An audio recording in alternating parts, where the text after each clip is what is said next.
welcome or welcome back. My name is Ari and today is day 4 of my 12 Days After Christmas series.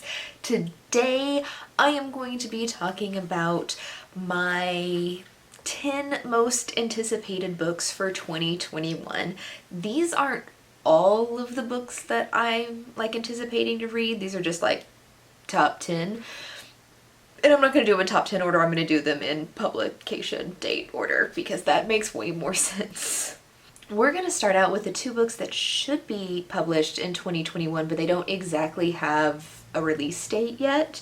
And that is Nowhere, which is Skyward 3 by Brandon Sanderson. This is a young adult book series, science fiction, about a young girl who wants nothing more in the world than to be a pilot, but her father, who is a pilot, was labeled a coward, which is the worst thing that you could do in this society, and she's not really given the opportunity to live her dream because of her father's cowardice.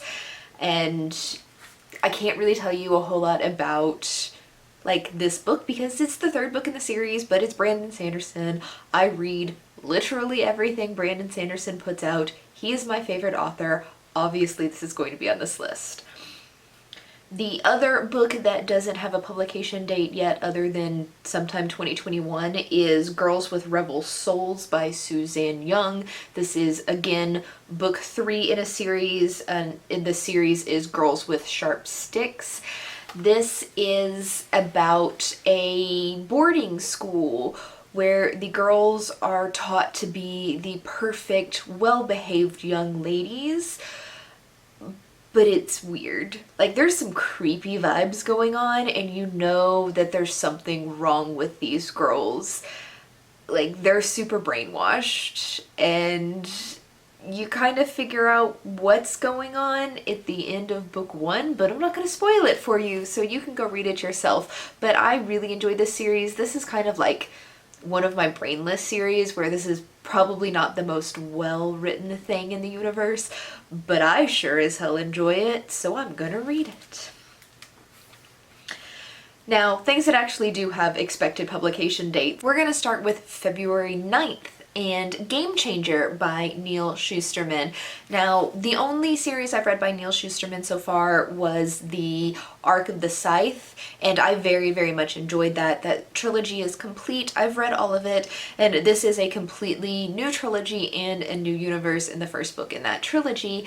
And this seems to be about world hopping. Apparently this guy gets hit so hard in a football game that he is teleported to another universe where he's himself, but a completely different universe. So he hops universes and different ways that his life could have gone.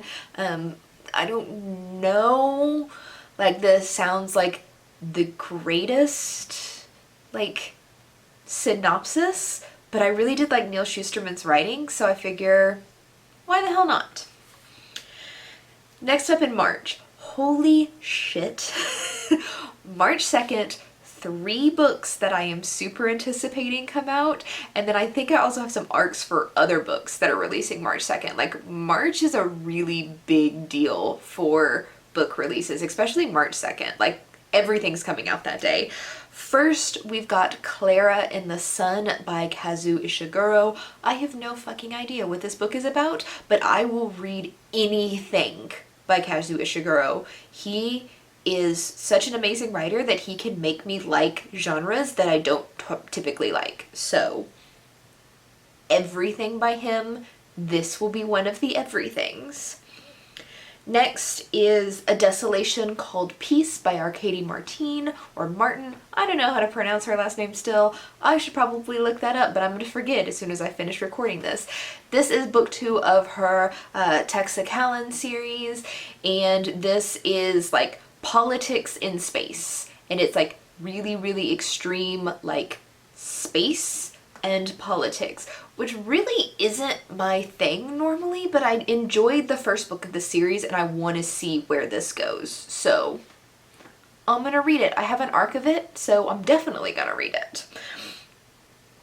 And then third is Chain of Iron, which is book 2 in the Last Hours series by Cassandra Clare. This is one of her Shadowhunter novels.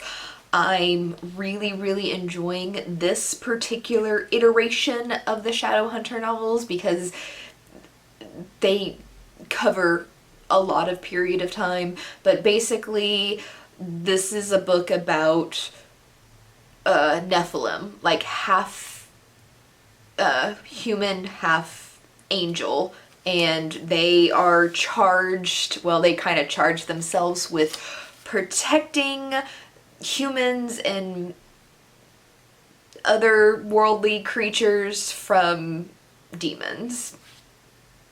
And there you go. This iteration is good. Some of them are really good, some of them are really bad. This one is one of the good ones. I very much enjoyed Chain of Gold, which was the first book in the series. Next, we're moving to April, and April 20th, The Crown of Gilded Bones, which is Blood and Ash Book 3 by Jennifer L. Armentrout, comes out, and I'm again very excited for this. This is paranormal romance in a vampire-based world where there's 3 different kinds of vampires and werewolves and stuff like that, and they're kind of having like a inner war between at least 2 of the different kinds of vampires. One of the kinds of vampires are kind of like mindless, like eat brains, zombie-like vampires, but there is a maiden who is like a virgin sacrifice in a, what is the word I'm looking for? A way to promote mortals to vampires, and the series follows her and her questioning that she wants to be like a virgin sacrifice even though she doesn't really have a choice, and she obviously falls in love because it's paranormal romance and we get lots of smut, and I'm excited for it. Now we're skipping to July, and on July 6th, The Last Graduate by Naomi Novik releases, which is book 2 in the Skullomance series. The first book, or this series, is about a magic school where you kind of go to school and you have to survive. It's like a 3-year high school. You learn all the magic you need to learn and then you escape, but there's these creatures that are trying to kill you the entire time you're there. And it's like, why would parents send their kids to a school where they're likely to die? There is actually an explanation to that, but it's part of the story, so I'm not going to spoil it to you. But there is a reason to send kids to a school where they're all going to die. Like, I promise it's not just like a weird plot hole type thing. But I love the first book in this series. I'm ready for the second book. I want to know what happens in their senior year. And the first book ended on like this huge cliffhanger, and I need the next book. Like right now. Like right at this moment. Next, on October 12th, is The Thorn of Imberland by Scott Lynch, which is book 4? I think it's 4 in the Gentleman Bastards series. And this follows the Gentleman Bastards led by one Locke Lamora, and it's thieves. The Gentleman Bastards are con artists, I guess is the best way to put that. They steal from the rich to give to themselves. And mostly it's about like the planning and the game of the theft and not really about the money. Like, they don't care about the money. They just really enjoy the challenge of scamming the shit out of rich people. So why not? Let's read this book. I do need to reread the second and third book in the series before this comes out, so you'll probably see that sometime this year. The final book that I have on this list comes out November 2nd, and it is the untitled second book in the Crescent City series by Sarah J. Maas. I have no idea what this is going to cover because the first book, House of Earth and Blood, ended on a pretty, like, it didn't really end on a cliffhanger. Like, that could have been a standalone and I would have been completely happy with it, but hopefully it continues to follow Bryce, and hopefully we get more angel smut. This is another paranormal romance. I am just down for paranormal romance, I guess, and also has angels in it. And basically I like the series because of the character of Bryce. She does not give a shit what people think about her, and that is a fantastic thing to read in a woman. Like, most people think that she's a slut and she just sleeps around with people and then she's brain dead, and she's like, yeah, think whatever you want, I don't give a shit, your opinion does not matter to me because I don't care about you at all. And that's kind of how I am. So I like her and I want to read more about her, so I'm looking forward to this book. And that's it. That's all we got. Come back tomorrow where I am going to talk about my reading plans for the 2020 Goodreads challenge. Like, all of those awards were released and I go through all the different categories and read a couple of books in every category. So I'm going to talk about that tomorrow, and I'll see you then. Bye.